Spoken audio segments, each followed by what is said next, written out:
Bonjour à tous. Dans cette vidéo, on va commencer avec la mise en réseau du serveur. Avant de commencer, il faut d'abord éclaircir quelque chose.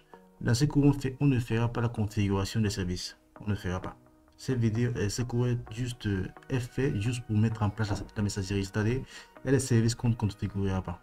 Par exemple, si vous voulez configurer le service Nginx, par exemple, on ne fera pas ici. Ou bien, à passe avec plusieurs sites, ou bien les certificats, on ne fera pas ici.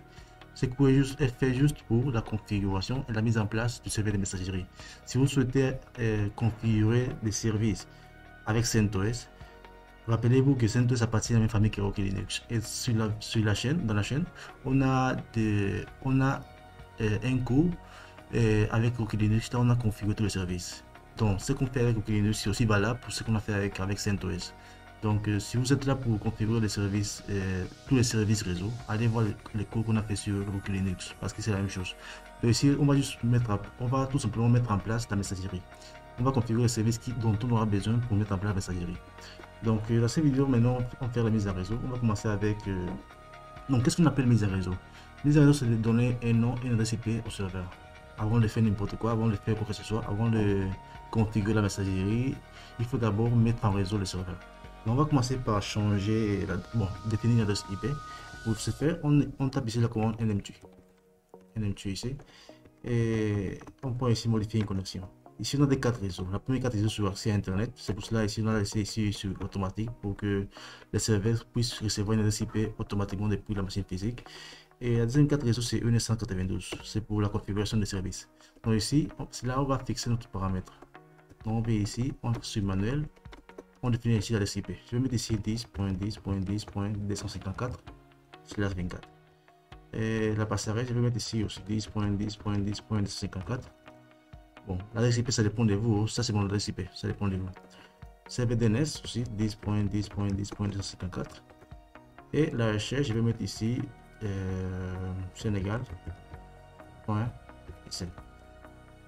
Sénégal.com. On va changer un peu. Bon, c'est bon ici, on va valider ici. C'est bon. Là maintenant, on redémarre les quatre réseaux en faisant ici LNP, Networking. Je vais enlever ça. Networking off. Maintenant, on redémarre encore avec on.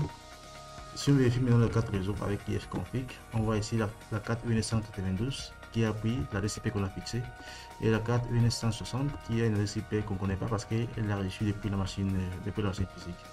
Donc si on fait ici un bin 8.8.8.8, on voit ici qu'on a accès à Internet. C'est dû à la première carte réseau qui pointe vers l'Internet. Là maintenant on a déjà fixé l'adresse IP. Ce qu'il faut maintenant c'est de donner un nom au serveur. Ici on a des possibilités. Soit on peut faire ici hostname control, on met ici la commande hostname, on définit ici le nom. Pour moi, vous savez, ça s'appelle serveur. Je peux le faire comme ça, ou je peux tout simplement aller dans les fichiers de configuration pour changer les noms. Donc ça c'est une option. Vous cliquez sur entrée ici et après vous démarrer le serveur. Ça c'est une option. La deuxième option c'est de faire vim /etc hostname et ici modifier les serveurs. Vous voyez ici que lorsque j'ai fixé ça de l'autre côté là, lui il a mis ça ici. Donc ce sont les deux possibilités possibles. Ce sont les deux possibilités plutôt. Ce qu'on fait ici maintenant, c'est tout simplement de redémarrer les serveurs avec init6. Et bon, ça là, c'est juste pour que le serveur puisse prendre en compte le nom du serveur. Donc, c'est tout ce qu'il faut savoir pour la mise à réseau, c'est-à-dire donner, fixer l'adresse IP au serveur, ce qu'on a déjà fait avec NMG, et aussi de donner un nom au serveur, c'est-à-dire soit avec le fichier hostname, ou soit dans les services, dans la contrôle hostname control. Donc, on a la vidéo ici. On se retrouve dans la prochaine vidéo pour commencer à configurer le service.